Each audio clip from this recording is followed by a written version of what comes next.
Good morning. Good morning. आवाज़ आ रही है? बड़ा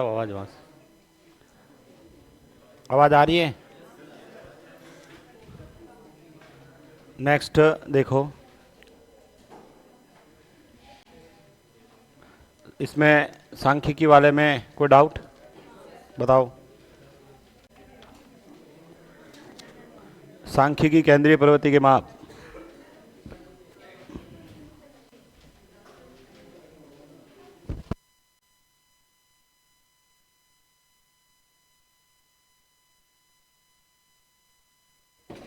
आवाज़ आ रही है?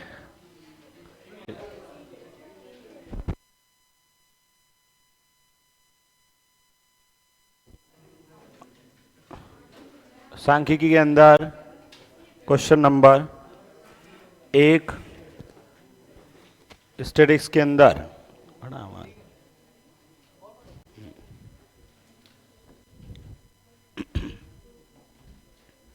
बताइए। क्वेश्चन नंबर 1, 2, कोई क्वेश्चन भी गलत हो तो बताइएगा, आंसर भी गलत है।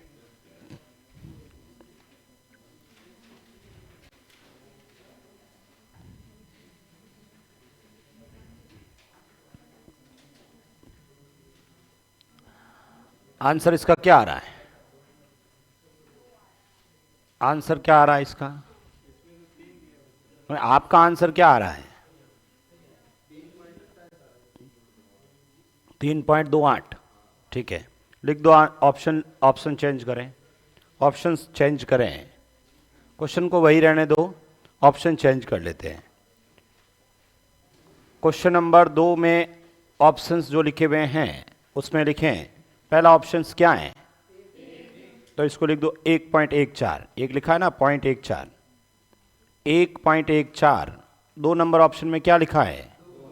तो उसको लिख दो 2.7, 2.7। 3 नंबर ऑप्शन में क्या लिखा है? इसको लिख दो 3.28, 3.28। और चौथे ऑप्शन में क्या लिखा है? इसको लिख दो 4.5।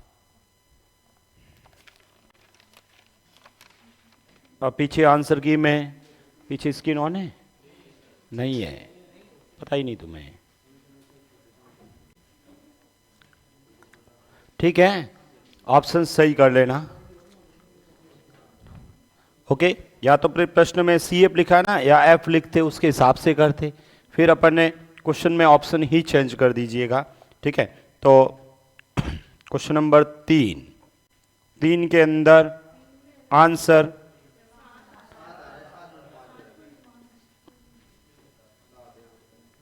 7 या 8?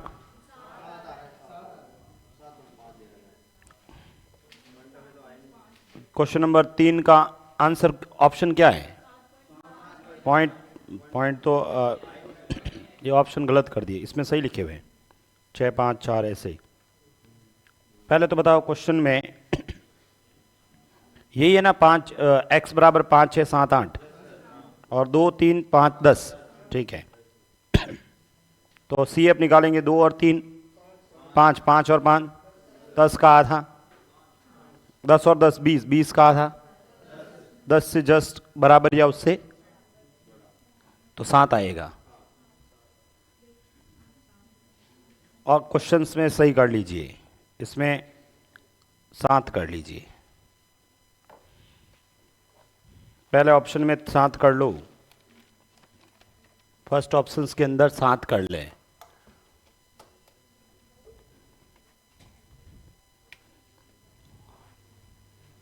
फर्स्ट ऑप्शंस में 7 कर ले। नेक्स्ट 4, 5, 6, 7,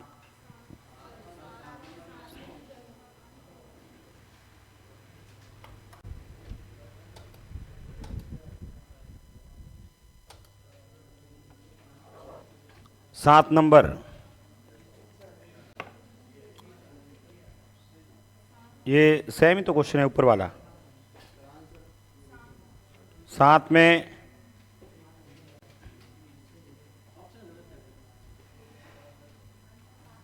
आंसर की में सी कर देना। सी है।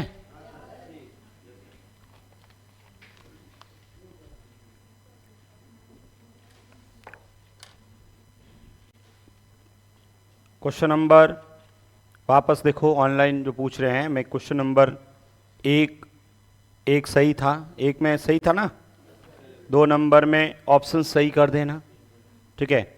और 3 नंबर में क्वेश्चंस के अंदर 6 की जगह 7 कर देना। ऑप्शन 1 में ए में 6 की जगह 7 कर देना, या आपके पॉइंट ऑफ लिखे हुए हैं? हाँ, तो 7 कर देना, इसमें तो सही लिखे हुए हैं। 4, 5, 6 कोई दिक्कत नहीं है। क्वेश्चन नंबर 7 के अंदर आंसर की में पीछे आंसर की में बी की जगह सी कर देना, सही है। क्वेश्चन नंबर 8, 9, क्वेश्चन नंबर 9 में सही है। 10, 11 बताओ, 11, 12,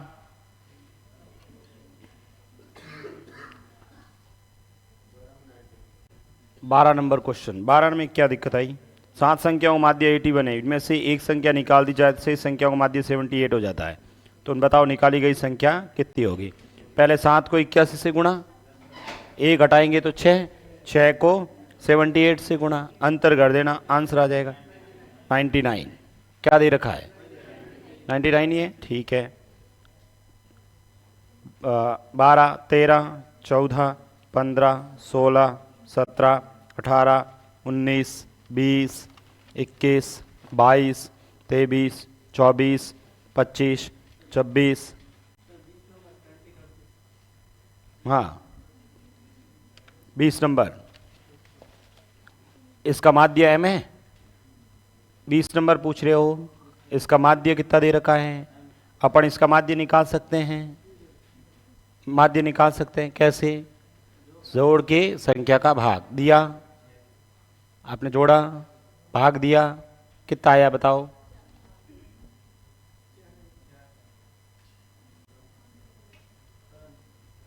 हाँ, तो ऐसे करना है, किए नहीं तो कहां से आएगा आंसर, ठीक है। क्वेश्चन नंबर करना आ जाएगा, एम आता ही यहां से पी का मान आ, एम की वैल्यू रखते ही पी का मान आ जाएगा, पी आता ही बस आंसर है, ठीक है, हो जाएगा। क्वेश्चन नंबर 21 बाद में करना।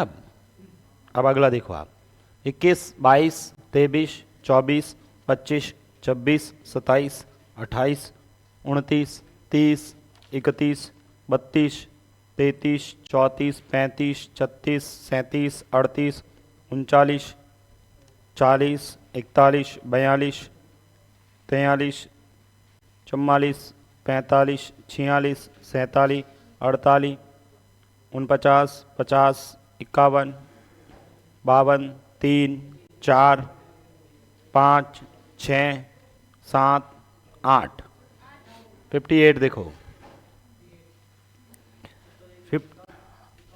51 नंबर, 51, इसकी माध्यिका 24 है तो x का मान, सभी आरोही क्रम में ही लिखे हैं। माध्यिका का मान क्या होता है? बीच में, बीच में कौन सा गिनो, कौन सी संख्या बीच में आ रही बताओ?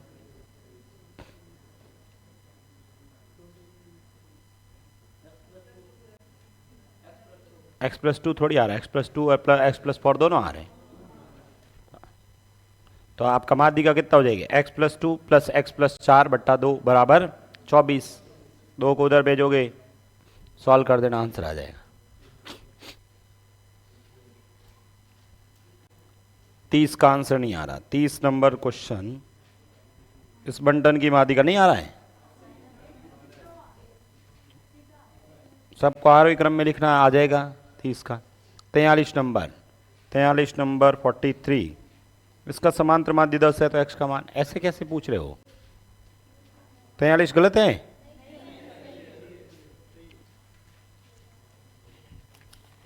19 नंबर, इन आंकड़ों का बहुलक 43 है तो 43 ही x का मान क्या हो जाएगा? 43 ही हो जाएगा। x+3 हो जाएगा, 43 + 3 46। क्वेश्चन नंबर 58, 58, 58 नंबर जो क्वेश्चन है ना, इसको सामूहिक माध्य पूछा है। ये इसको पहले तो क्वेश्चन में सही करो, ये x1 पे बार लिखा हुआ है ऐसे, ठीक है, ये 4 है, x2 पे बार ये कितना है 5 है, n1 दे रखा है 10 और n2 दे रखा है 15, ठीक है। पहले तो क्वेश्चंस में ये x1 और x2 पे ऐसे लाइन कर दो, ठीक है, x1 और x2 पे ऐसे लाइन कर दीजिए, ठीक है। इसे समांतर माध्य का ये साइन होता है, समांतर माध्य को लिखने का तरीका होता है, ठीक है। कहीं समांतर माध्य का मतलब इसको मैं ऐसे डिनोट करता हूँ, समांतर माध्य को डिनोट करते हैं ना वो x बार, ये समांतर माध्य होता है। माध्यिका को क्या लिखते हैं m ही लिखते हैं, ठीक है। और बहुलक को बताओ क्या लिखते हैं z लिखते हैं, ठीक है, पता है ये, ठीक है। तो इसलिए अपने फॉर्मूला होता है z बराबर 3m माइनस 2x बार, बहुलक बराबर 3 माध्यिका माइनस 2 माध्य लिखवाया था ना, तो ये लिखने का तरीका है, पता होना चाहिए, ठीक है। तो अब ये है x1 और x1 पे बार, इसका मतलब ये समांतर माध्य है, कितनी संख्याओं का n1 मतलब नंबर, कितने नंबर हैं, कोई 10 नंबर हैं, उसका समांतर माध्य कितना है, तो बताओ जोड़ कितना हुआ। अच्छा, कोई n2 15 संख्या है, उसका समांतर माध्य कितना है, तो बताओ टोटल 15 × 5 75, 75 और 40 115।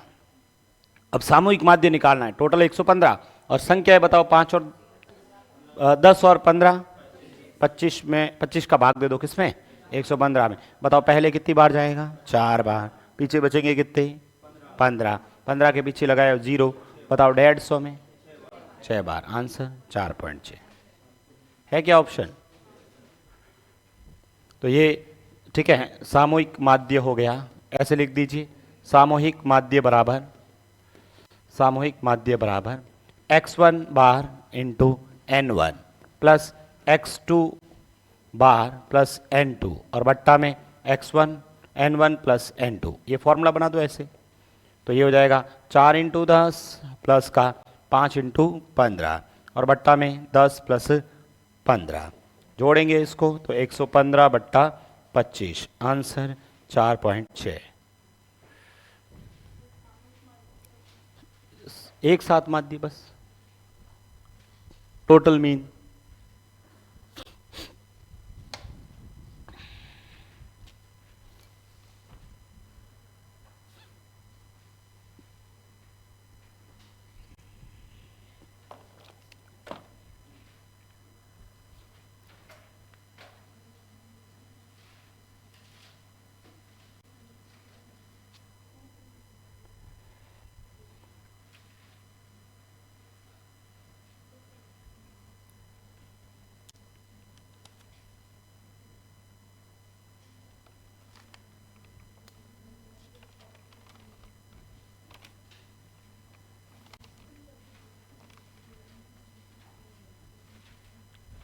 इकतीस के अंदर क्वेश्चन नंबर 31 आंसर, हाँ ऑनलाइन जो पूछ रहे हैं 31 के अंदर बिल्कुल आंसर कितना आएगा, बी ऑप्शन आएगा। पीछे दे कितना रहा है 31 में, दे कितना रहा है बी दे रखा है, ठीक है, हाँ तो डी वाले बी कर दो।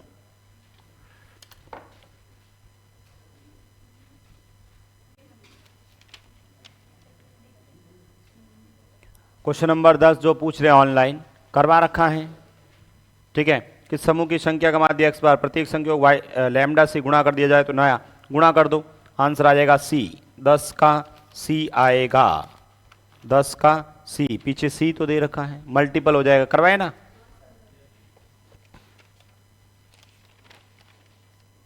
बताइए 58, 59, 60, 61, 61, देखो 61 भी यही है।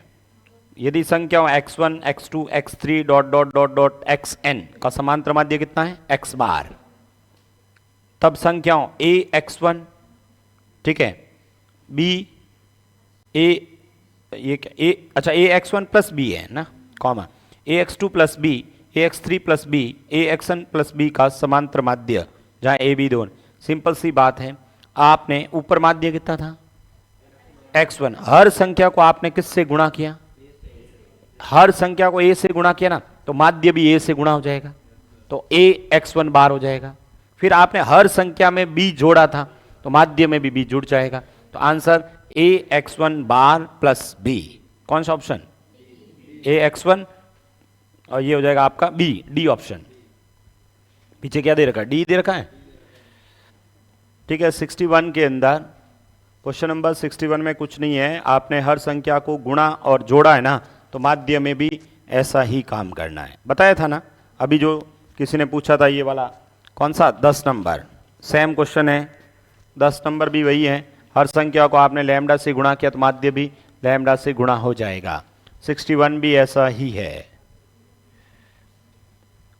2 3 4 5, हाँ, छात्रों की गणनात्मक बुद्धिमत्ता। ठीक है, बुद्धि क्या होती है? गुण होता है, क्वालिटी। आंसर आ जाएगा इसका माध्यिका, डी आंसर आएगा।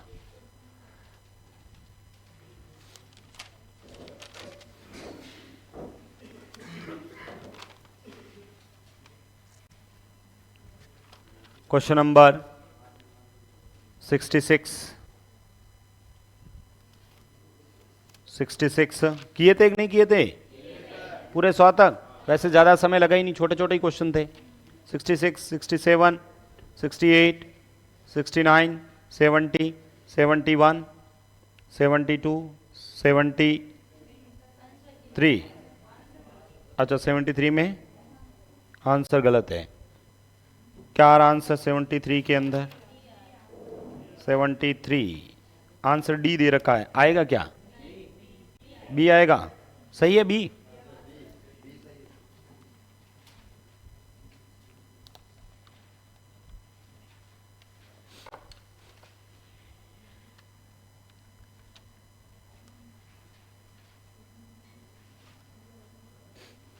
सेवेंटी 75, 76, 77, 78, 70। इसमें नहीं आ रहा आंसर, आंसर गलत है। इन सबको जोड़ के भाग करके कितना आ रहा है आंसर? 78 में पीछे आंसर में देख क्या रहा है? बी दे रखा है। आ कितना रहा है? 4, मतलब ए। 78 में ए कर लो भाई, सही है। ए पहुंचे ही नहीं है कुछ ने यहां तक। 78 के अंदर सही है। चलिए 78 में ए कर देना, बी दे रखा है उसकी जगह। 79, 80, 81, 82, ये सब थ्योरेटिकल है। आंसर थ्योरेटिकल है, इसमें जिसने दी ये परिभाषा उसी को पता है। किसने दी ये? टिपेट नाम के। और तुम शिक्षण विद्या पढ़ते हो ना, तो शिक्षण विद्या में बताते हैं ना कि भाई ये स्टेटमेंट इसने दिए, नहीं पढ़ते हैं? अरे ये नहीं बताया तो देते हैं ना कि भाई ये इसने दिया था, ये इसने दिया था। वो मैं भी एग्जाम्पल कभी सुनता हूँ, कुत्ते पे प्रयोगन।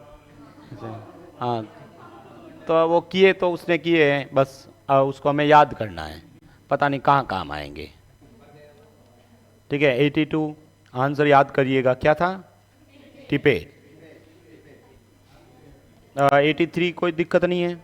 84 बताया था का आपका माध्यिका का प्रयोग संचय बारंबार था ना। ठीक है, याद है, भूल गए? ठीक है, तो ये मैंने वापस थियोरेटिकल क्वेश्चन, ये जो क्वेश्चन है ना पीछे, ये सब ये 81 से लेके 90 तक, ये सब 81 से लेके 90 तक एलडीसी में आए हुए हैं। तो मैंने मेरी किताब से ही कॉपी पेस्ट किया है। ठीक है, 81 से लेके 90 तक एज इट इज एलडीसी के एग्जाम में आए हुए क्वेश्चन है। ओके, ये वाला क्वेश्चन हो गया क्या? 85 नहीं हुआ। देखो 85 में क्या है, एक शहर के निम्न आंकड़ों के लिए अशोधित मृत्यु दर निकालनी है। ठीक है, जिसे बोलते हैं अपन इंग्लिश में क्या बोलते हैं? CDR। ठीक है, क्रूड डेथ रेट। ठीक है, इसको कैसे निकालते इधर देखिए। इसमें अशोधित मृत्यु दर निकालनी है। पहले तो मुझे बताओ 5 से नीचे उम्र दे रखी है, इधर देखो, अभी लिखवा दूंगा, पहले ऐसे ही समझ लेते हैं। 5 से नीचे जनसंख्या कितनी है? 15,000 है। उसमें कितने की मृत्यु हो चुकी है? 460 बच्चों की मृत्यु हो चुकी है। 5 से 30 की उम्र में लोग कितने हैं और मरने वालों की संख्या कितनी है? और 30 से अधिक उम्र है और 560। तो मुझे इसमें पूछा अशोधित मृत्यु दर, टोटल मृत्यु दर निकालनी है। इन सबको एक बार मृत्यु वालों की संख्या जोड़ो, कितना आ रहा है? 1540 आ रहा है। इधर जनसंख्या जोड़ दो, कितनी? 17,000 सही है। तो 1540 बट्टा में 17,000, और ये जो जनसंख्या मृत्यु दर निकाल रहे हैं वो प्रति 1000 पे निकालते हैं, तो इनटू क्या कर लोगे? 1000। तो मुझे बताओ इधर बट्टा में कितने थे? 17,000। 17,000 में वो 1000 के जीरो काट दो, पीछे कितने बचे? 70 और जीरो से ऊपर वाला एक जीरो काट दो, और 154 के अंदर 7 का भाग दे दो, 22 आंसर आ जाएगा। हाँ, अभी लिखवा देता हूं एक बार, ठीक है। देखो इधर अगला प्रश्न, किसी वर्ष एक कस्बे में मातृ मृत्यु संख्या कितनी है? 50। और उस वर्ष में जन्मे शिशुओं की संख्या कितनी है? 500। तो मातृ मृत्यु दर कितनी है? ठीक है, मातृ मृत्यु दर। तो बताओ मृत्यु संख्या कितनी है बट्टा में, और इनटू किस पे निकालना है? 1 लाख पे, इनटू 1 लाख। इसने पूछ लिया है मातृ मृत्यु दर प्रति 1 लाख पे निकाले, नहीं लिखा होता तो प्रति 1000 पे निकालते हैं।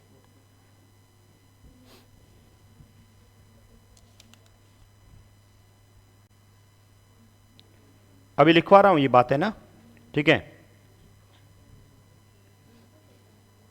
ये देखो क्वेश्चन नंबर 90, ये 87 1 वर्ष से कम आयु वाले बच्चों की विशिष्ट मृत्यु दर को क्या बोलते हैं? शिशु मृत्यु दर बोलते हैं। थोड़ा ध्यान रख लेना, हालांकि ये अपने कोर्स में नहीं है, ठीक है, मातृ मृत्यु दर वगैरह ये कोर्स में नहीं। एलडीसी के सिलेबस में लिखा हुआ है, उसमें तो सिलेबस में लिखा, अपने पेपर में नहीं आएंगे, लेकिन आपके जनसंख्या वृद्धि हाश लिखा तो उससे पूछ, हालांकि आज तक कभी नहीं आए। एलडीसी के सिलेबस में स्पष्ट लिखा हुआ है विशिष्ट मृत्यु दर, मानकीकृत मृत्यु दर, ठीक है, ये सभी लिखा हुआ, अपने लिखा हुआ नहीं है इसलिए नहीं पूछेगा, चिंता नहीं करना है, ठीक है। और पूछ भी ले तो सिंपल सा मैंने बताया कि ऊपर लिखा मरने वालों की संख्या बट्टा टोटल, ठीक है, जन्म लेने वालों की संख्या बट्टा टोटल, ठीक है। जैसे देखो ये 90 नंबर अशोधित मृत्यु दर फिर पूछा है ना, क्या करोगे? इधर इधर सबको जोड़ देना और इधर सबको जोड़ देना और भाग दे देना आंसर। बताओ 1500, 1000, 2500 और 800, 3300 और इसको 1700 ही मान लो ना एक बार। 1700 और 3300, 5000, 50 कम, 4950। बट्टा में ये देख लेना, 1 लाख और 2 लाख, 3 लाख और 80,000 और 17,000, 1.5 लाख, 1.5 और 3, 4.5। तो ऊपर तो कितना है? 4,950 और बट्टा में 4.5 लाख। इनटू कुछ पूछा गया है? कुछ नहीं पूछा है, प्रति 1000 कर लेते हैं अपन फिर। बताओ 3 जीरो से, 1 जीरो से, 5 से, 5 से, 9 बार और 9 बार, 9 से, ऑप्शन है क्या? ओके, ये लिख देते, फॉर्मूला लिखवा देता हूं, चलो। बाकी वाले ग्राफ वाले क्वेश्चन कर लेना, हालांकि अपने ग्राफ आसान ही आते हैं, ये मैंने थोड़े टिपिकल दे दिए, अपने सिंपल ही आते हैं। हाँ बोलो, क्या कह रहे? नहीं हो रहे तो ज़्यादा चिंता मत करना, आएगा ही नहीं, सिंपल ही आता है। वैसे कैसे नहीं होते हैं? गुणा भाग करना है, जोड़ बाकी जा करना पड़ेगा। कोई हो सकता है लेंथी क्वेश्चन दे दिया होगा मैंने।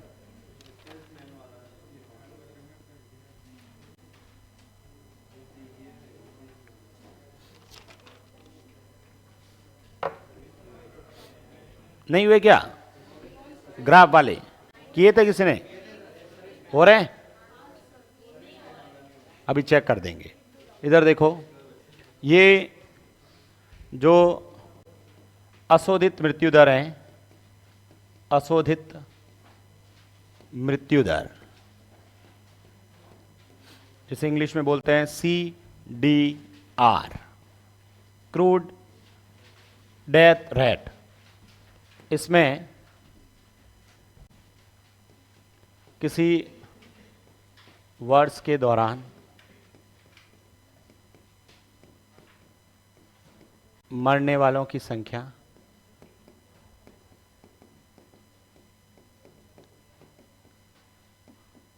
बट्टा उस वर्ष की कुल जनसंख्या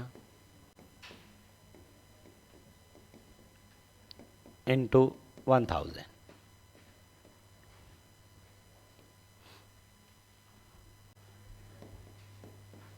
एक होता है अशोधित जन्म दर,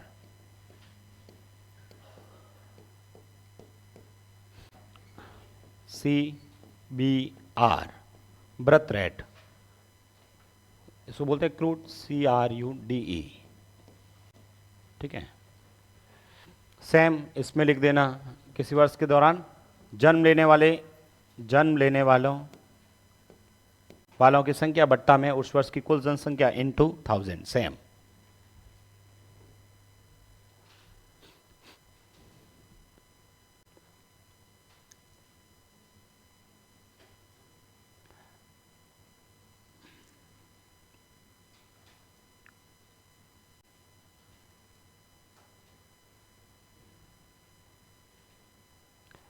मादी का ज्ञात करते हैं अपन, संचय बारंबारता निकालते हैं, फिर संचय बारंबारता का आधा करते हैं। तो आधा करने के बाद में उसके बराबर या उससे जस्ट बड़ी।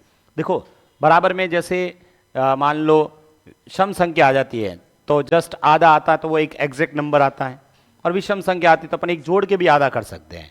मान लो 99 आई, 99 में एक जोड़ दो 100, 100 का आधा, तो 50 के बराबर वाला भी ले सकते हैं।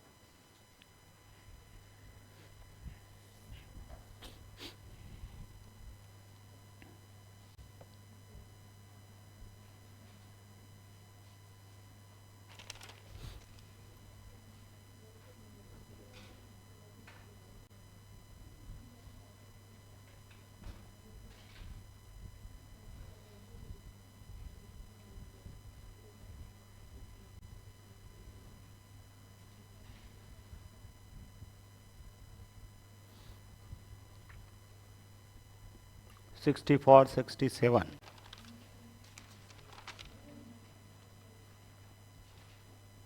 कहाँ दिक्कत आई? आंसर नहीं आ रहा क्या? 64 में, 67 में फॉर्मूला ही तो है भाई।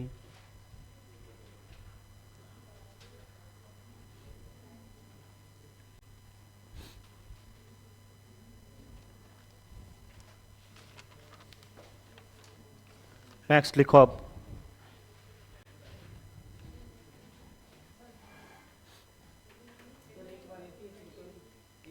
ग्राफ वाले करते ना। अरे ग्राफ वाले में कुछ नहीं है, कैलकुलेशन है। ठीक है, 88 क्या है? एक श्रेणी की मध्य का 10 है। ठीक है, मध्य का मतलब मादी का। यदि दो अतिरिक्त समंक 5 व 20 इस श्रेणी में जोड़ दिए जाए तो नई श्रेणी की मध्य का क्या होगी? 10 ही होगी। आंसर क्या दे रखा है? देखो मादी का क्या होती है? बीच की वैल्यू। 5 जोड़ेंगे तो मुझे बताओ 10 से इधर ही जुड़ेगा, और 20 जोड़ूंगा तो 10 से उधर ही जोड़ेगा। मध्य में कोई फर्क ही नहीं पड़ा। हाँ, ये मैं कहता 5 और 7 जोड़ा तो डेफिनेटली मध्य का थोड़ी फर्क होती। अब कितनी होती वो भी अपन नहीं निकाल सकते भाई, कैसे निकालेंगे? ठीक है, इसलिए प्रश्न बनेगा ही नहीं। ऐसे कह सकते हैं कि भाई कांट डिटरमाइन, ज्ञात नहीं कर सकते, एग्जैक्ट हमें नहीं पता। हाँ ये कह सकते हैं कि भाई उसमें ऑप्शन ऐसे लिखा हो कि मध्य का मान परिवर्तन होगा, बिल्कुल परिवर्तन होगा। ठीक है, कुछ ना कुछ चेंजेज होगा, क्योंकि मैंने 5 और 10 के इधर ही जोड़ूंगा 4 5 तो डेफिनेटली वैल्यू बढ़ेगी, चेंज होगी। ठीक है, लेकिन इसलिए तो एक क्वेश्चन इधर जोड़ा और एक नंबर उधर जोड़ा, कोई फर्क ही नहीं पड़ा। नेक्स्ट देखो, चलिए कौन सा टॉपिक चल रहा था अपना? दो चरों वाला रैखिक समीकरण, linear equation of two variable. उसमें लिखे नेक्स्ट। तो नेक्स्ट कौन सा टॉपिक करोगे? क्वेश्चन किसके करोगे? प्रायिकता के। कल टेस्ट है, क्या कह रहे हो? कल टेस्ट है ना आपके? हाँ, तो कल कल नहीं परसों कर देना।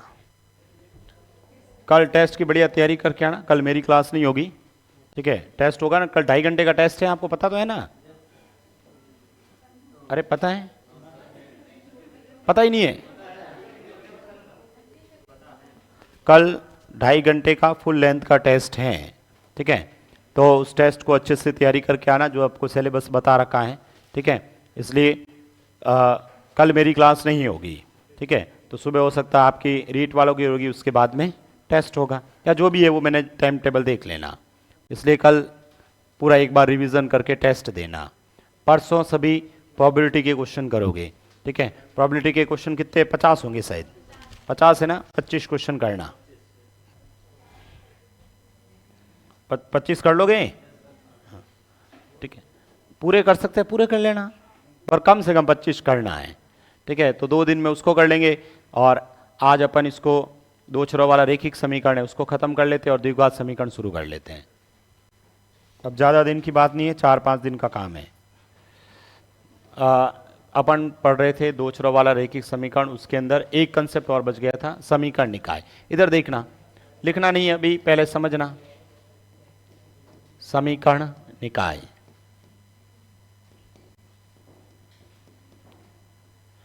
ठीक है? समीकरण निकाय, सिस्टम ऑफ इक्वेशंस। समीकरण निकाय जो है सिस्टम ऑफ इक्वेशंस, इसके अंदर अभी कुछ नहीं लिखना, पहले समझ लीजिए। समीकरण निकाय के अंदर दो इक्वेशन है, L1 a1x plus b1y plus c1 बराबर 0। जेड कैसे? यही आएगा ना, a2x plus b2y plus c2 बराबर में 0, ठीक है? ये दो इक्वेशन बना दी मैंने, ठीक है? दो छोरों वाली लीनियर इक्वेशन है, L1 और L2 दो इक्वेशन है, और अब इन दोनों इक्वेशंस को सॉल्व किया, ठीक है? x और y के वैल्यू निकाले और उसके बाद इसको सॉल्व किया, और सॉल्व करने के बाद मैंने उसको ग्राफ पे डिनोट किया, ठीक है? ग्राफ पे डिनोट करने पर इसमें 3 तरह की कंडीशन बनती है, ठीक है? सबसे पहले केस 1, ठीक है? दूसरा केस 2 और तीसरा केस 3। 3 स्थितियां बनती है इसमें, केस 1, केस 2 और केस 3। अब ये जो केस 1, केस 2, केस 3 में स्थिति की बात करूं, तो इसमें ये जो इनके कोफिशिएंट है ना, इसके साथ में लिखे हुए a1, b1, c1, a2, b2 और c2, इनके कोफिशिएंट को कंपैरिजन करेंगे, ठीक है? इसका मैं अनुपात निकालूंगा, a1 अपॉन a2 और b1 अपॉन b2, ठीक है? दूसरी स्थिति में क्या कर रहा हूं, a1 upon a2, b1 upon b2 और c1 अपॉन c2। और तीसरी स्थिति में तीनों फिर से लिख रहा हूं, a1 upon a2, b1 upon b2 और c1 अपॉन c2। पिछली बार जो थर्ड ग्रेड में आया था वो इस कंसेप्ट पे क्वेश्चन आए थे, ठीक है? या ग्राम सेवक में आया था, फर्स्ट ग्रेड में आया था, अलग अलग एलडीसी वगैरह सब में दो छोरों वाले रैखिक समीकरण में यदि प्रश्न बनता है तो इसका प्रश्न आता है। सेकंड ग्रेड मैथ में भी इससे ही आया था पिछली बार, ठीक है? इससे पहले जो हमने पढ़ा वो नहीं आता है, सबको पता है एक्स वाई के मान निकालना है, सब निकालते हैं, इसलिए कभी आते ही नहीं है, ठीक है? a1 upon a2, b1 upon b2, ये इस तरह से दे रखा है। अब इसमें क्या होता है, ये दोनों है ना, एक बार मैं कह रहा हूं बराबर नहीं है, ठीक है? ये मैं कह रहा हूं बराबर है और ये बराबर नहीं है, और इसमें ये बराबर है और ये भी बराबर है।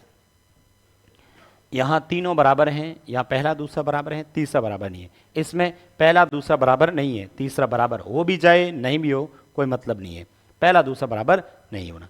यदि ऐसी स्थिति है तब ये दोनों लाइनें ना एक दूसरे को काटेगी, ठीक है? ये लाइनें क्या करेगी, एक दूसरे को प्रतिच्छेद करेगी, ठीक है?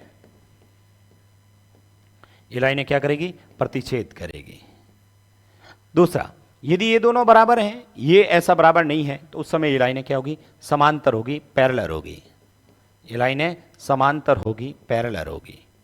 और तीसरी स्थिति के अंदर सर ये भी बराबर है और ये भी, उस समय ये लाइनें ना तो काटेगी ना समांतर होगी, ये एक दूसरे के ऊपर हो जाएगी, समपाती होगी, कोलीनियर होगी, ठीक है? ये 3 स्थिति बनती है। अच्छा सर, ऐसे में छोटा सा ग्राफ बनाने की कोशिश कर रहे हैं अपन, जैसे ये है आपने इधर इसकी वैल्यू निकाली, फिर अपन ए और बी के मान निकालते थे, ग्राफ के अंदर पढ़ते थे ना, ठीक है। फिर अपन दो पॉइंट यहाँ रखते थे, फिर उसको पॉइंट रखते, पॉइंट मिलाते थे, तो इस तरह से लाइनें बनती थी। तो ये प्रतिच्छेद करेगी तो अपन ऐसे मान लेते ये लाइन L1 है और दूसरी लाइन ये L2 है। तो इस तरह से एक बिंदु पे यहाँ पर काटेगी, ठीक है। इसलिए एक बिंदु पे काटेगी तो इसके हल कितने होंगे? एक, ठीक है। तो मैं इसको लिखूंगा केवल एक हल, केवल एक हल, जिसे हम क्या बोलेंगे? अद्वितीय हल, ठीक है। क्या बोलते हैं इसको? अद्वितीय हल, यूनिक सॉल्यूशन, ठीक है, यूनिक सॉल्यूशन। ये लाइनें क्या कर रही है? समांतर होगी, ठीक है। समांतर होगी तो इधर देखिएगा, समांतर मतलब कुछ ऐसे होगी L1 और ये L2। मुझे बताओ ये कहीं पर काट रही है क्या? नहीं काट रही है ना, इसका मतलब इसके हल, कोई हल नहीं है। इसका क्या होगा? कोई हल नहीं, ठीक है। तीसरी स्थिति के अंदर इधर देखना, ये एक लाइन है L1, ठीक है, और ये एक मैंने दूसरी लाइन और बना दी, इसी के ऊपर है L2। तो बताओ एक दूसरे के ऊपर है, इसका मतलब बहुत सारे हल होंगे, इसलिए लिख देंगे अपन इसके अनंत हल, ठीक है। क्या हो जाएंगे? अनंत हल, ठीक है, इन्फिनिटिव सॉल्यूशन।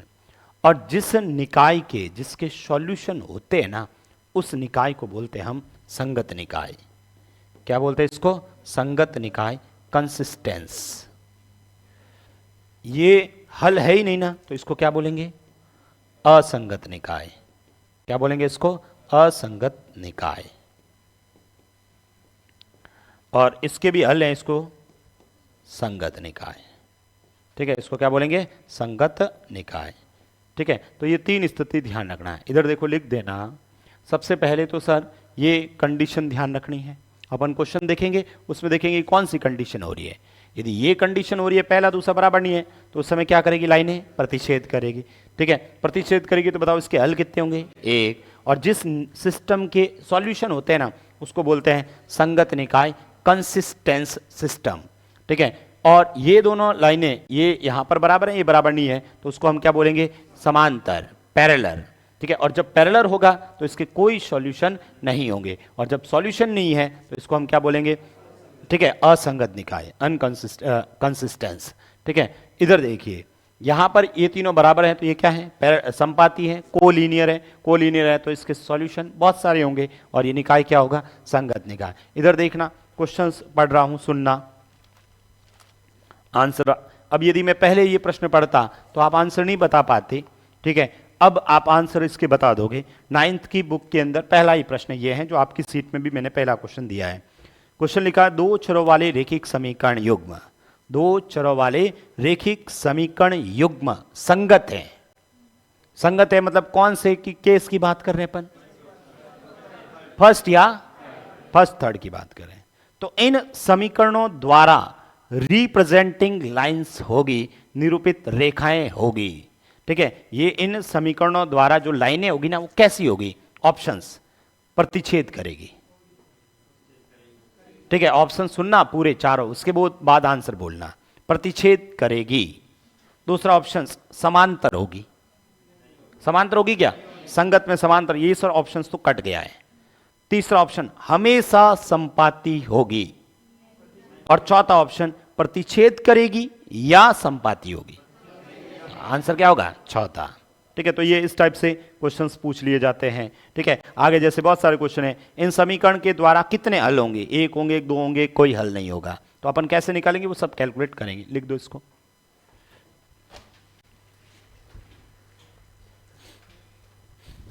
पिछली बार थर्ड ग्रेड में आपका इसी पे क्वेश्चन आया था, सेकंड ग्रेड मैथ में भी इसी से क्वेश्चन आया था, ठीक है। तो ये कंसेप्ट को ध्यान रखना, याद हो जाएगा, इसकी चिंता मत करना। अभी एक दो क्वेश्चन करेंगे, सब आपके दिमाग में बैठ जाएगा, ठीक है। अभी अपन सभी पे क्वेश्चंस कर लेते हैं। लिख देना इसको एक बार एज इट इज, ऐसे लिखना, केस 1 केस 2। हिंदी वाले ऐसे नहीं, मुकदमा 1 लिख दो इसको, फिर उसको मुकदमा 2। हिंदी वाले भी ऐसे लिख देना कि नहीं सर, एक बैच में लिख दिया कि सर मैं तो हिंदी मीडियम का हूं, तो क्या इसको हिंदी में बताओ? तो उसने कहा मुकदमा 1, मुकदमा 2 और मुकदमा 3।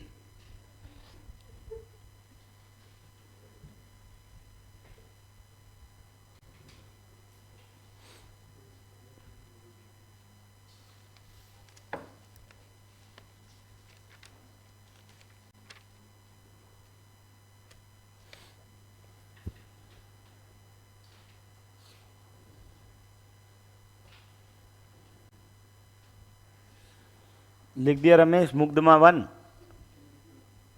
नहीं लिखा।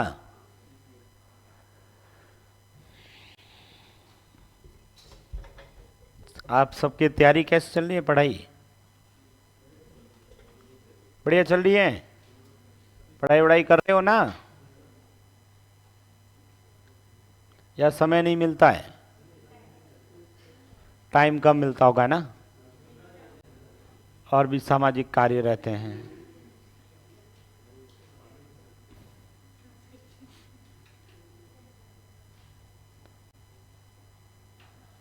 बजट वजट में कुछ आपके लिए आया? क्या आया?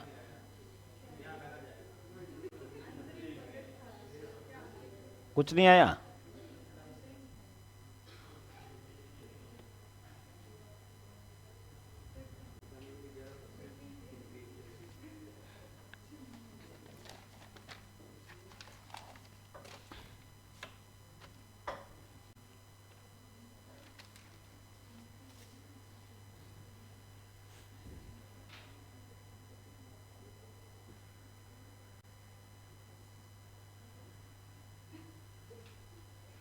अरे क्या हुआ?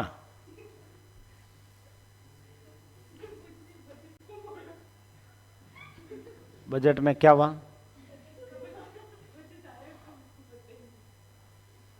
आ जाएगा, कोई ना। क्या करना, अपने लिए तो है नहीं कुछ भी।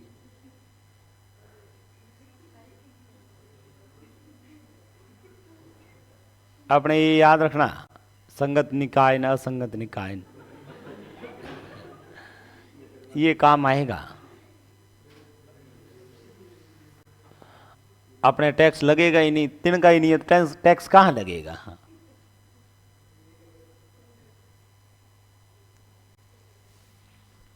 लिखे पहला प्रश्न। ये नहीं लिखा? क्वेश्चन नंबर पहला लिखते हैं, जल्दी से लिखो।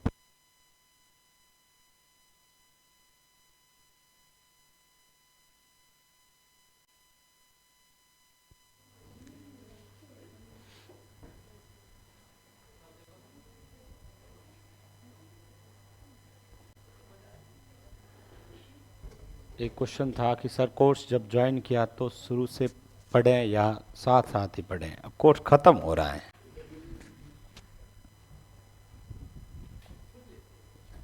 आवाज आ रही है क्या? मुझे ऐसा लग रहा है आवाज आ ही नहीं रही है।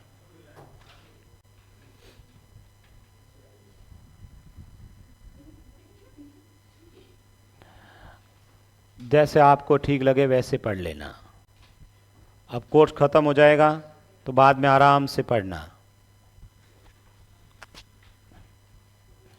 लिखिए पहला प्रश्न। हटा दो इसे।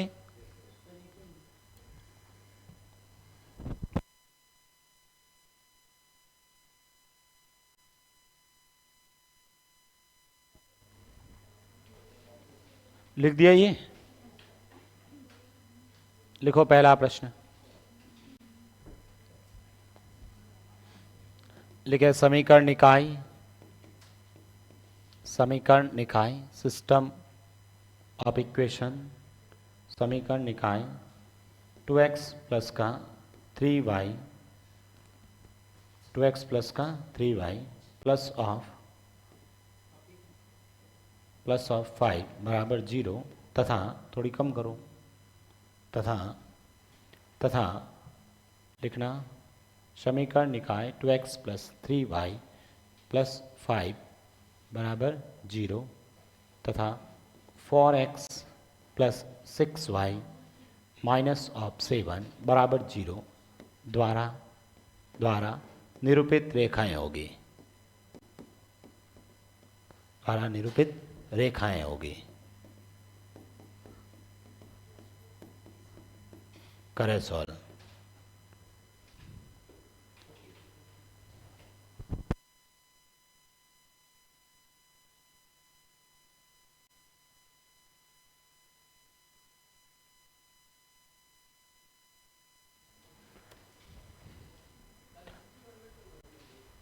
इसके द्वारा निरूपित रेखाएं होगी। हो गया सॉल्व क्वेश्चन? देखो जरा मैं बता देता हूं। आप सबने कर दिया होगा।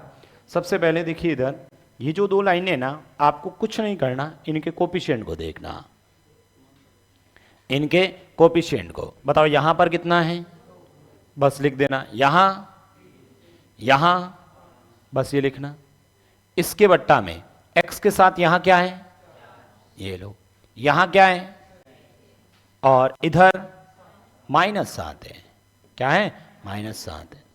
ठीक है, अब इसको सरल करना, पहले सरल करना, ये बताओ, ये और ये 5/7 या -5/7, माइनस ऊपर लिख देते हैं। अब बस इतना करने के बाद चेक करना, क्या आपको ये दोनों बराबर दिख रहे हैं, तो यहां बराबर लगाना। कि ये आपको बराबर दिखते हैं, नहीं दिखते, छोड़ो फिर इसको। मुझे बताओ ऐसी कौन सी स्थिति है जिसमें पहला दूसरा बराबर होता है, कौन सी स्थिति होती है, केस सेकेंड। केस सेकेंड में इसका मतलब ये दोनों लाइनें क्या करेगी, ये दोनों लाइनें समांतर होगी। ऑप्शन ऐसे होंगी, द्वारा निरूपित रेखाएं होगी, समांतर, प्रतिच्छेद, संपाती या ज्ञात नहीं कर सकते। तो ये लाइनें बताओ क्या होगी, समांतर होगी, पैरेलल होगी। इधर देखिए लिख देना दूसरा क्वेश्चन, पहला ये प्रश्न, दूसरा सेम यही क्वेश्चन, द्वारा निरूपित रेखा, ये जो लिखा है, ठीक है, इस दोनों जो दो चरों वाले रेखिक समीकरण है, इसको हल करने पर इसके कितने हल होंगे, बताओ आंसर। सब जब पैरेलल होती हैं तो मुझे याद है कि कोई हल नहीं होता है, ऑप्शन होंगे कोई हल नहीं, एक हल, दो हल, ऐसे ऑप्शन होंगे, कोई हल नहीं होगा। तीसरा क्वेश्चन इसमें यह पूछेगा, इन समीकरण को हल करने पर निकाय होगा, सिस्टम कैसा होगा, संगत, असंगत या कुछ और लिख दे, तो बताओ ये क्या होगा, संगत, असंगत निकाय, क्या होगा, असंगत निकाय, अनकंसिस्टेंस सिस्टम। ठीक है, तो ये 3 प्रश्न इस पे पूछ सकता है, लिख दीजिए।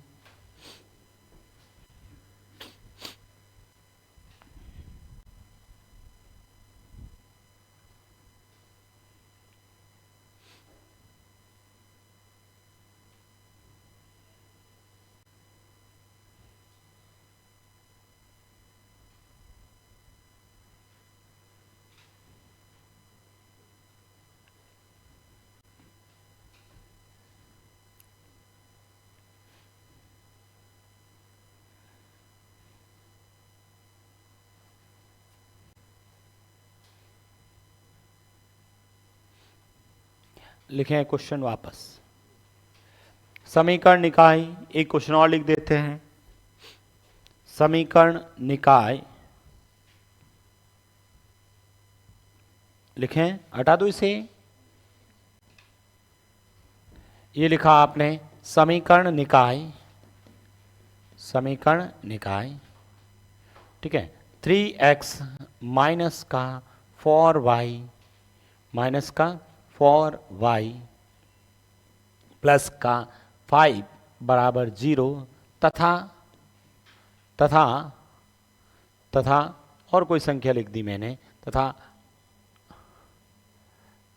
12y माइनस का 9x माइनस का 15 बराबर 0 द्वारा रिप्रेजेंटिंग लाइंस होगी, द्वारा निरूपित रेखाएं होगी।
हो गया,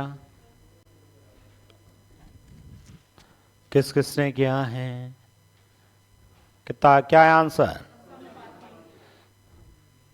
या असंगत, मतलब सॉरी इसमें प्रतिच्छेद। सबसे पहले यहां क्या लिखा, यहां और यहां, 4 कहाँ है, 5 है ना। अच्छा ठीक है, मुझे बताओ ये x के साथ कितना है, यहां x के साथ कितना है, -9। तो यहां क्या लिखा, किस किसने 12 लिख दिया, बट्टा में 12 किस किसने लिखा, 3 के। ये देखो, और बताओ, हाथ खड़े करें सभी कि बस सर आपने ये पता इसके नीचे, यहां से नीचे लिखना है, ये पता नहीं x के साथ x का लिखना, y के साथ y का लिखना, ये नहीं पता, बस हमें इतना पता है इधर से शुरू होना है, ऐसे लिखना और इसके नीचे ये वाले लाइन लिखना। अरे भाई मैंने थोड़ा ऑर्डर चेंज किया है, ठीक है, ताकि मैं देख लूं कि नींद में कौन कौन है। बताओ y के साथ क्या है, तो y के साथ 12, तो यहां पर लिखोगे ना 12, और यहां पर कितना है, -15। अब इसको मैंने कहा सरल करा करो पहले, बताओ इसको सरल करो, किसका, इसका, इसको सरल करो 1/3, वो भी किसका, और यहां पर भी, बताओ तीनों क्या है, और जब बराबर होते तो समपाती होते हैं, ठीक है, और समपाती होते तो हल, बहुत सारे हल होंगे, अनेक हल, और ये निकाय,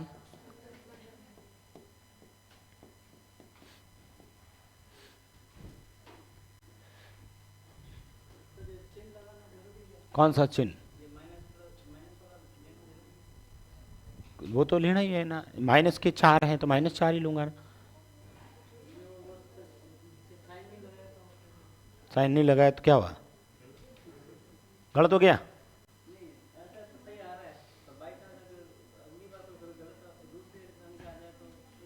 साइन, ये नंबर ही -4 है तो -4 ही लिखूंगा, +4 क्यों लिखूंगा।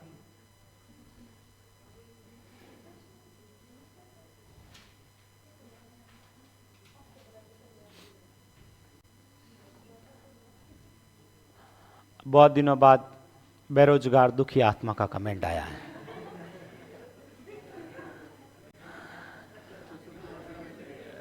पैंतालीस दिनों के बाद आज आपके दर्शन हुए, लिखा इन्होंने, सर जूनियर अकाउंटेंट की तैयारी कर रहे थे, 45 दिनों बाद आपके दर्शन हुए, आज बहुत अच्छा लगा,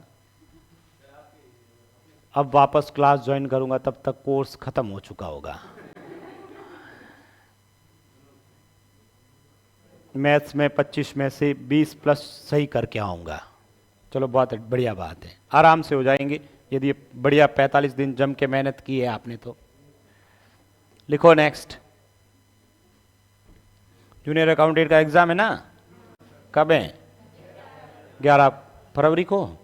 हाँ तो देखना उसमें अपने जो कोर्स में टॉपिक है ना, उस टॉपिक से कितने क्वेश्चन अपने नोट्स से आते हैं, ठीक है, चेक करना उसमें, ठीक है, आपने पढ़ाया वो आते हैं कि नहीं आते हैं, ठीक है भाई, 60-70% भी मिल जाते हैं तो प्लस में ही है, और जूनियर अकाउंटेंट की देखना कट ऑफ इतनी जाएगी, ठीक है, कट ऑफ तो मुझे ऐसा लग रहा है कि जूनियर अकाउंटेंट की सीटें खाली रहेगी, ठीक है, क्योंकि 40% भी स्टूडेंट ला नहीं पाएंगे, क्योंकि सिलेबस भी बहुत लेंथी है, दूसरा टोटल 12 सब्जेक्ट है, 2 पेपर होंगे ना, आप में से किसी के फॉर्म भरा हुआ है, भरा हुआ है तो देना, ठीक है, तो उसमें 6 पेपर तो हैं पूरे अकाउंट से रिलेटेड, जिसके अंदर इकोनॉमिक्स और RSR, GF&R 3 हो गई, दूसरा ऑडिट, बिजनेस मेथड और एक अकाउंटिंग, प्रत्येक के 25-25 क्वेश्चन आएंगे, 150 क्वेश्चन वो आएंगे, ठीक है, दूसरा आएंगे इसमें मैथ, ठीक है, इंग्लिश, हिंदी, कंप्यूटर और कौन, साइंस, और एक राजस्थान, ठीक है, आर्ट कल्चर और हिस्ट्री जियोग्राफी, ये सब मिला के, तो 150 क्वेश्चन वो, 150, 300 एक क्वेश्चन 3 नंबर का है, 900 का पेपर है। अब इसमें से, ठीक है, जिसके 50% आ जाएंगे ना उसका सिलेक्शन है, लेकिन लाने कितने हैं, 40-40 तो दोनों में लाना अनिवार्य है, ऐसा नहीं कि पहले में आप लेके आ गए 60%, दूसरे में आपके 35 आए, 30 आए, बाहर हो, ठीक है, कम से कम 40% तो हो सकता है, किसी का सेकंड पेपर खराब होगा तो 40 ला नहीं पाएंगे तो वो बाहर चला जाएगा, किसी का फर्स्ट पेपर होगा, और जो वास्तव में पढ़ने वाले हैं वो तो पढ़ ही रहे हैं, कितने 1 लाख विद्यार्थी देंगे, लगभग 96,000 समथिंग है। 1 लाख विद्यार्थी है, एग्जाम के लिए एलिजिबल है। मैं मानता हूं कि एग्जाम देने के लिए जिस दिन पेपर होगा उस दिन शायद 61,000 स्टूडेंट आएंगे, 50 या 60,000, 40,000 देखना आएंगे ही नहीं। ठीक है, जैसे तैयारी नहीं हो रखी है, जैसे आपकी तैयारी हो रखी है, अब जैसे ये जाएंगे ही नहीं, चले जाना फिर भी टेस्ट देने। ठीक है, तो ऐसे बहुत सारे स्टूडेंट होंगे। अब कोई बेरोजगार दुखिया आत्मा 45 दिन से तैयारी कर रहे हैं तो अच्छा कर लेंगे, तो ऐसे बहुत सारे स्टूडेंट हैं। वैसे कोई कांटेक्ट में मेरे भी हैं दोस्त वगैरह, तो कह रहे तैयारी की नहीं तो जाएंगे ही नहीं। तो मुझे लगता है 30,000 बच्चे तो जाएंगे ही नहीं। ठीक है, अब आएंगे देखना 50 या 60,000, उस दिन आता ही ना एग्जाम में कितनी परसेंटेज रहती है अटेंडेंस, तो 50-60,000 विद्यार्थी आएंगे। अब उस 50-60,000 में से ऐसे होंगे, ठीक है, 30,000 तो ऐसे स्टूडेंट होंगे जो सिर्फ एग्जाम देने आएंगे, क्या दे के आ जाते हैं, पास में होगा सेंटर वगैरह जो भी हैं, ठीक है, कि घूम के ही आएंगे, तो इस हिसाब से चले जाएंगे। वो तो पीछे रहेंगे कितने, 25-30,000, 25-30,000 पढ़ने वाले विद्यार्थी होंगे। उसमें से सीटें अपने 5500 समथिंग सीटें कितनी है, हाँ 5500 सीटें हैं, तो आराम से एक पोस्ट के लिए 5 जने तो हैं। ठीक है, एक पोस्ट के लिए 5 जने तो है, तो जिसकी भी तैयारी होगी 40% ऊपर वाला है ना, सब नौकरी है, और बहुत बढ़िया नौकरी है जूनियर अकाउंटेंट की। मैंने भी एक समय तैयारी की थी,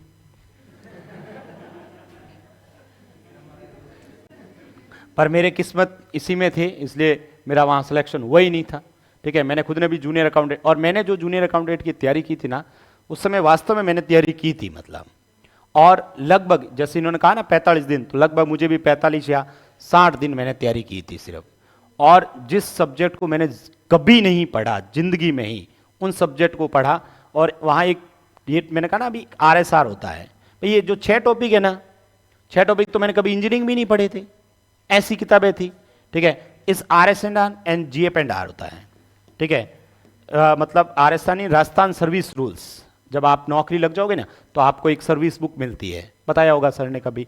ठीक है, RSR मतलब सर्विस बुक्स होती है आपकी, उसमें आपकी सर्विस में पूरा लिखा होता है कि आप सब कब सर्विस ज्वाइन की, आप कब रिटायरमेंट होंगे, आपका इंक्रीमेंट वगैरह सब उसमें लिखा होता है। तो पूरा राजस्थान सेवा नियम की एक बुक आती है, वो इसके सिलेबस में दे रखी है।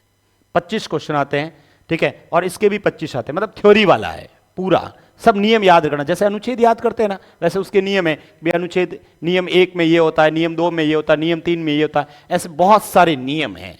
अब एक नियम इधर उधर हो गया, काम खत्म। मेरे इसमें 25 क्वेश्चन इसमें आते हैं, 25 इसमें आते हैं, दोनों में 50-50 में से मैंने 47 प्रश्न सही करके आया था। ठीक है, पर दूसरा 47 मेरे क्वेश्चन सही थे, और मैंने सिर्फ और सिर्फ 20-25 दिन पढ़ा था। लेकिन मुझे भाई इंजीनियरिंग बैकग्राउंड से तो थे ही, रटना था, दिमाग में ये बैठा लिया रटना है, समझ में आया तो ठीक, नहीं आया याद कर लो, इसमें ये होता है, इसमें ये होता है, और बढ़िया था। फिर मैंने प्रैक्टिस भी करी थी, कोई गाइड वाइड लाके क्वेश्चंस वगैरह पे भी अभ्यास किया। मेरे 47 क्वेश्चन सही थे। ठीक है, एक सब्जेक्ट था अकाउंट। ठीक है, अकाउंट तो कभी पढ़ा ही नहीं।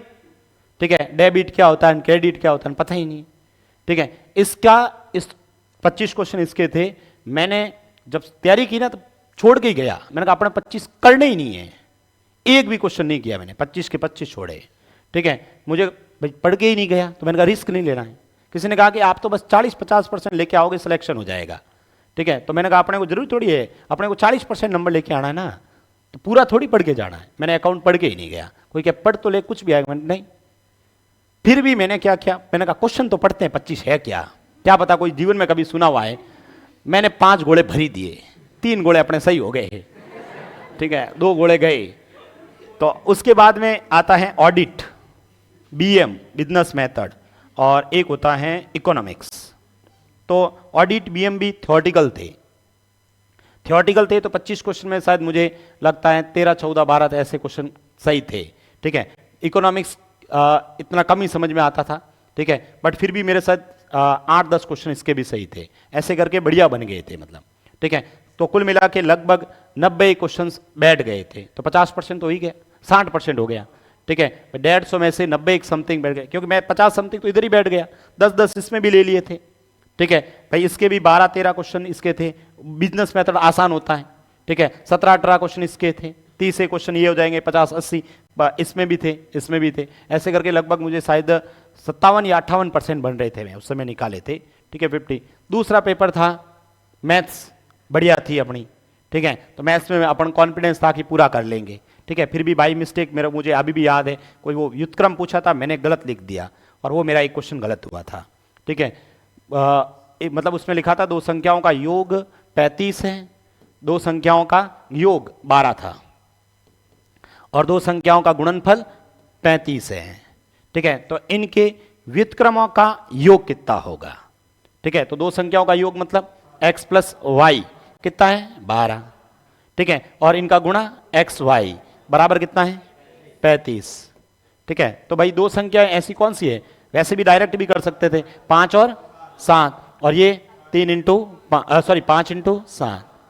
अब इनके व्युत्क्रमों का, इसका व्युत्क्रम मतलब 1/5, या सीधा इतना करने की जरूरत नहीं थी, ये भी करने की जरूरत नहीं है। ठीक है, अभी मैं ये क्वेश्चन भी आपको लिखवाऊंगा जब अपन पढ़ेंगे।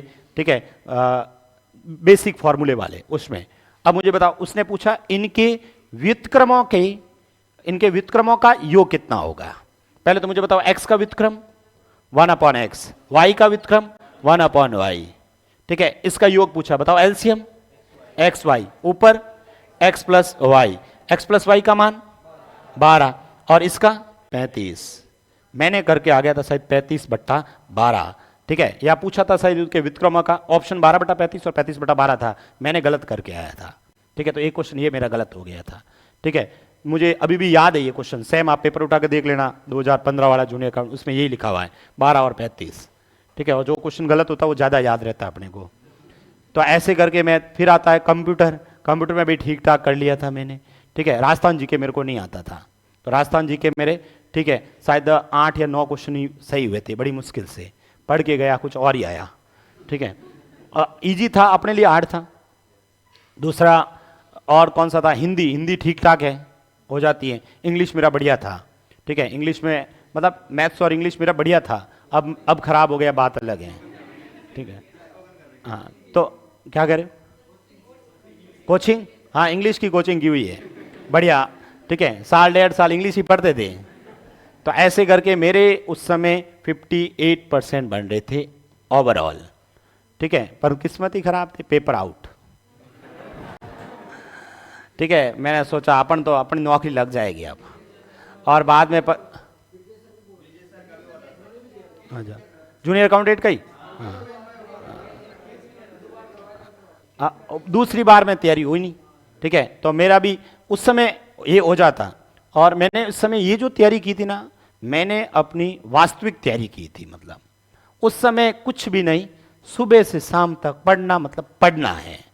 ठीक है, लगभग 2 महीने थे। ठीक है, स्टार्ट में फॉर्म भरने के बाद में थोड़ा बहुत पढ़ाता रहा, फिर बाद में मैंने कहा पढ़ाना ही बंद, कहीं नहीं गया। ठीक है, घर पे बैठ गया 2 महीने तक और पढ़ता रहा। ठीक है, रटना था भाई, पता है किताबें लेके आ गए मार्केट से, ये किताबें होती है। ठीक है, और मैं ये मानता हूं कि आप कुछ भी याद कर सकते हो। ठीक है, एक दिमाग में यदि बैठा लेते हो ना, पढ़ना है मतलब पढ़ना है, तो 100% आप पढ़ सकते हो। और दिमाग में ये तक नहीं पढ़ सकते हैं, अब इतने सब्जेक्ट हैं वगैरह, मैंने कभी नहीं पढ़े ना भाई, ये जिंदगी में नहीं पढ़े थे ऐसे सब्जेक्ट, मुझे पता ही नहीं। लेकिन लगा कि नहीं, ये नौकरी ठीक है, पोस्टें भी बढ़िया थी उस समय। ठीक है, अच्छी नौकरी है, तो किसी ने कहा कि ये होता है नहीं, ये होता नहीं, इसमें बहुत सारा पैसा है और भी पैसा है, तो मैंने कहा और भी पैसा है तो तैयारी करूंगा मैं। तो फिर मैंने जम के तैयारी की थी, लेकिन पेपर आउट हो गया था। बाद में जब वापस पेपर हुआ था अपने सितंबर 2016 में, ये हुआ था 2 अगस्त 2015 के अंदर पेपर हुआ था।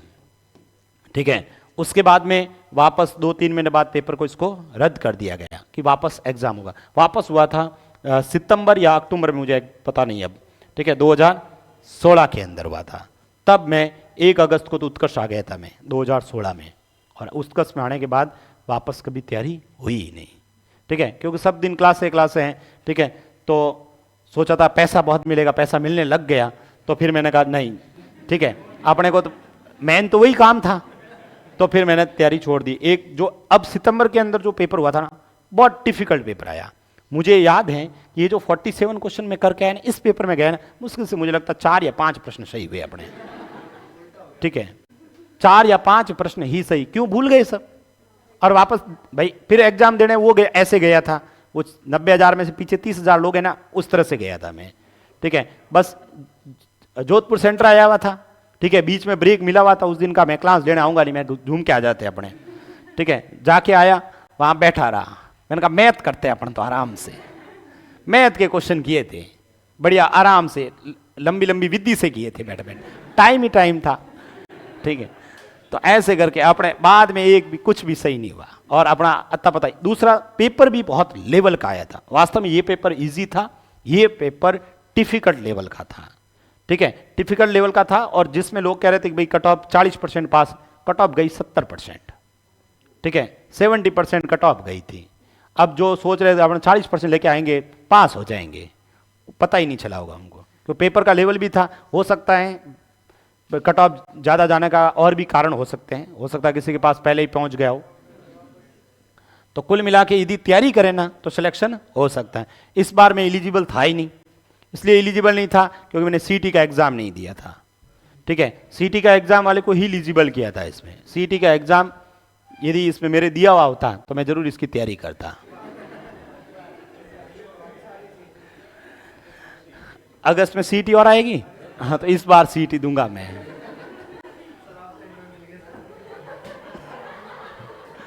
लिखो आप, सेंटर पे स्टूडेंट ही मिलेंगे।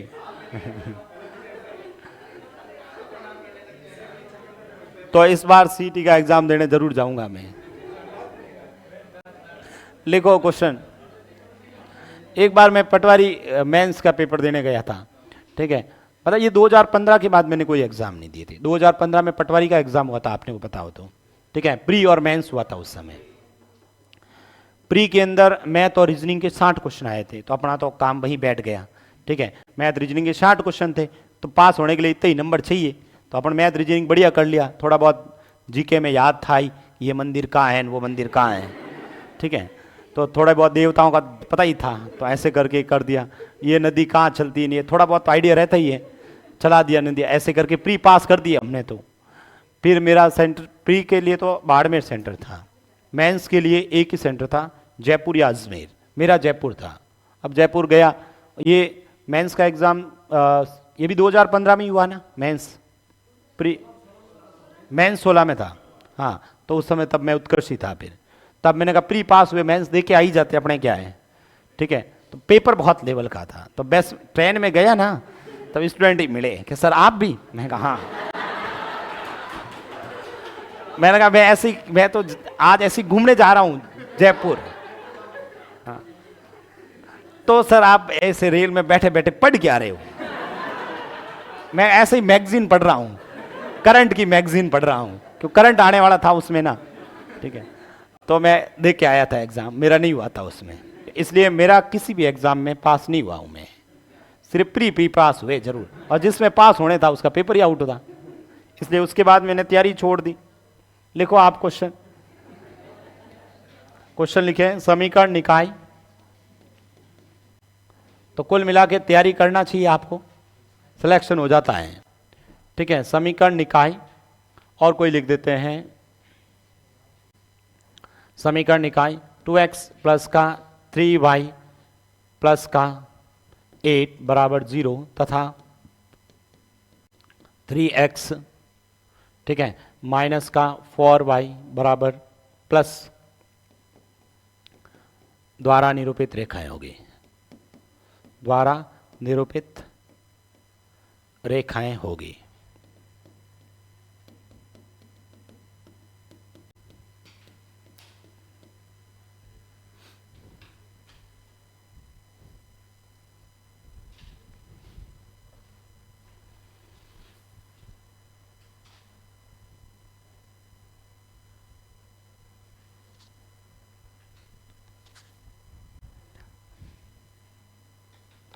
मुझे लगता है इस बार भी जूनियर अकाउंट के का पेपर डिफिकल्टी आएगा, देखना।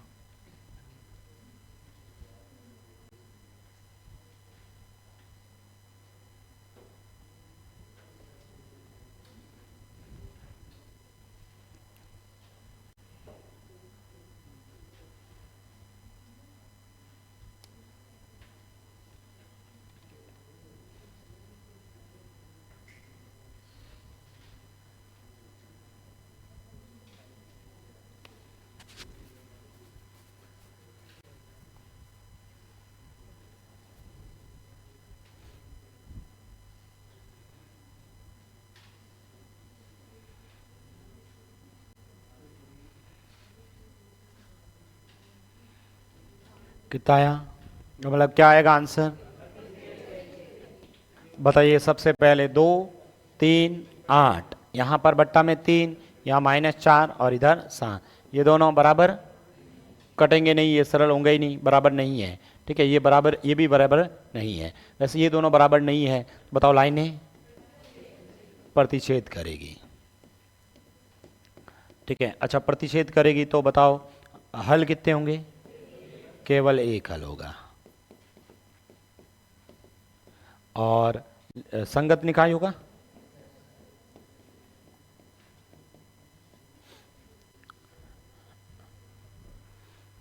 ठीक है कर लोगे, लिखना क्वेश्चन।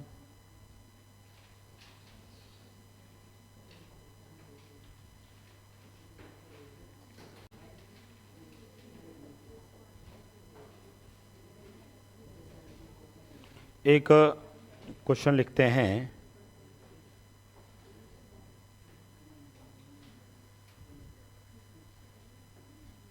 लिखो के की आवश्यक शर्त क्या होगी। मैं ऐसे ही अपने मन से लिखवा देता हूँ, बाकी मतलब क्वेश्चन सीट में ही है, पेपर में आए हुए ही आपके।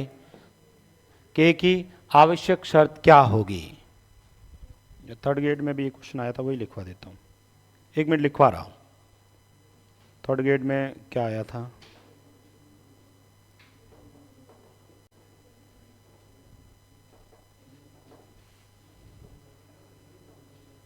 ठीक है यही लिख दो, थर्ड ग्रेड वाला ही। के की क्या आवश्यक शर्त होगी, क्या आवश्यक शर्त होगी जिसके लिए समीकरण निकाय, जिसके लिए समीकरण निकाय, जिसके लिए समीकरण निकाय दे रखा था, समीकरण निकाय 2x, कंटिन्यू आप लाइन में लिखेंगे, 2x प्लस का 3y प्लस 5 बराबर 0 तथा kx प्लस का 6y माइनस का 7 बराबर 0 का अद्वितीय हल होगा।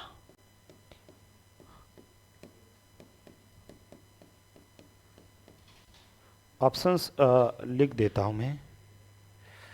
ऑप्शन दे रखा है k बराबर 4, k बराबर -4, k does not equal to 4, k does not equal to -4। बोलना नहीं है, सभी करें, पिछली बार आया था आपके।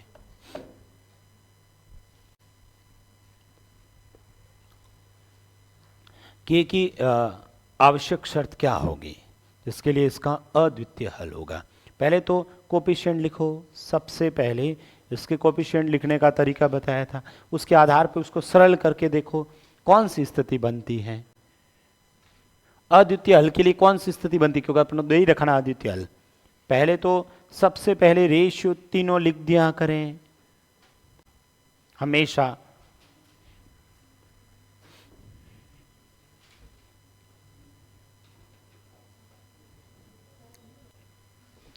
देखो भाई, सबसे पहले मुझे बताओ x के साथ, y के साथ और इधर बस ये लिख दो। हमेशा हमेशा आप तो बस ये लिखा करें, बट्टा में x के साथ यहां पर और यहां पर, बस इतना लिख दिया करें, इतना लिख दिया।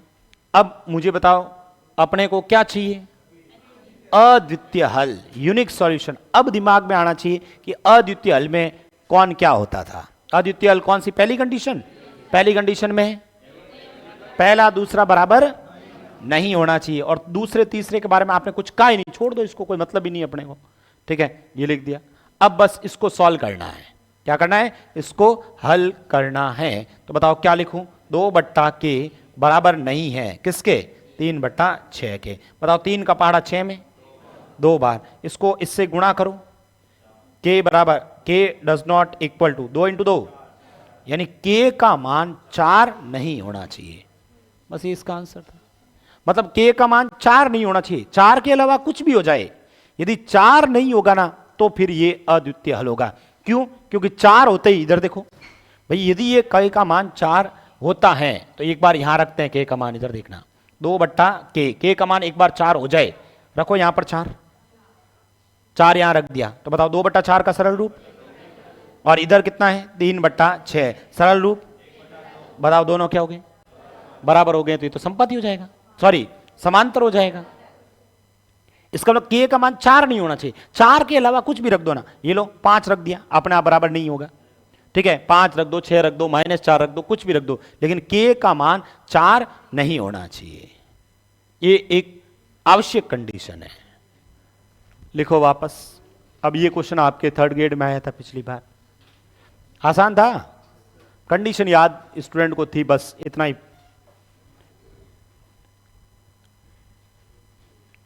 एक ही क्वेश्चन था ये।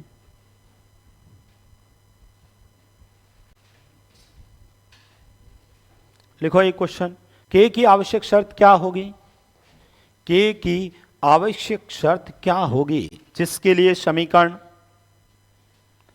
k की सेम ही लिखना एज इट इज, k की आवश्यक शर्त क्या होगी जिसके लिए समीकरण निकाय, उसके बाद ये लिखना 2x प्लस का k -1, language as it is लिख दीजिए,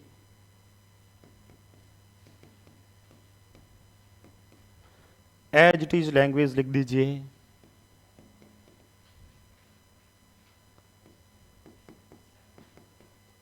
अद्वितीय हल होगा। सेम पूरा एज इट इज क्वेश्चन लिखना, समझ में आ गया ना क्वेश्चन। k की आवश्यक शर्त क्या होगी जिसके लिए समीकरण निकाय 2x plus k minus 1 into y plus 3 बराबर 0 तथा 3x प्लस 5y प्लस 4 बराबर 0 का अद्वितीय हल होगा। फिर से k की नेसेसरी कंडीशन क्या होगी, मतलब k का मान क्या नहीं होना चाहिए।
लिख दिया, बताइए x के साथ क्या लिखा है यहां पर, और ये इसमें यहां पर, और ये अद्वितीय हल में।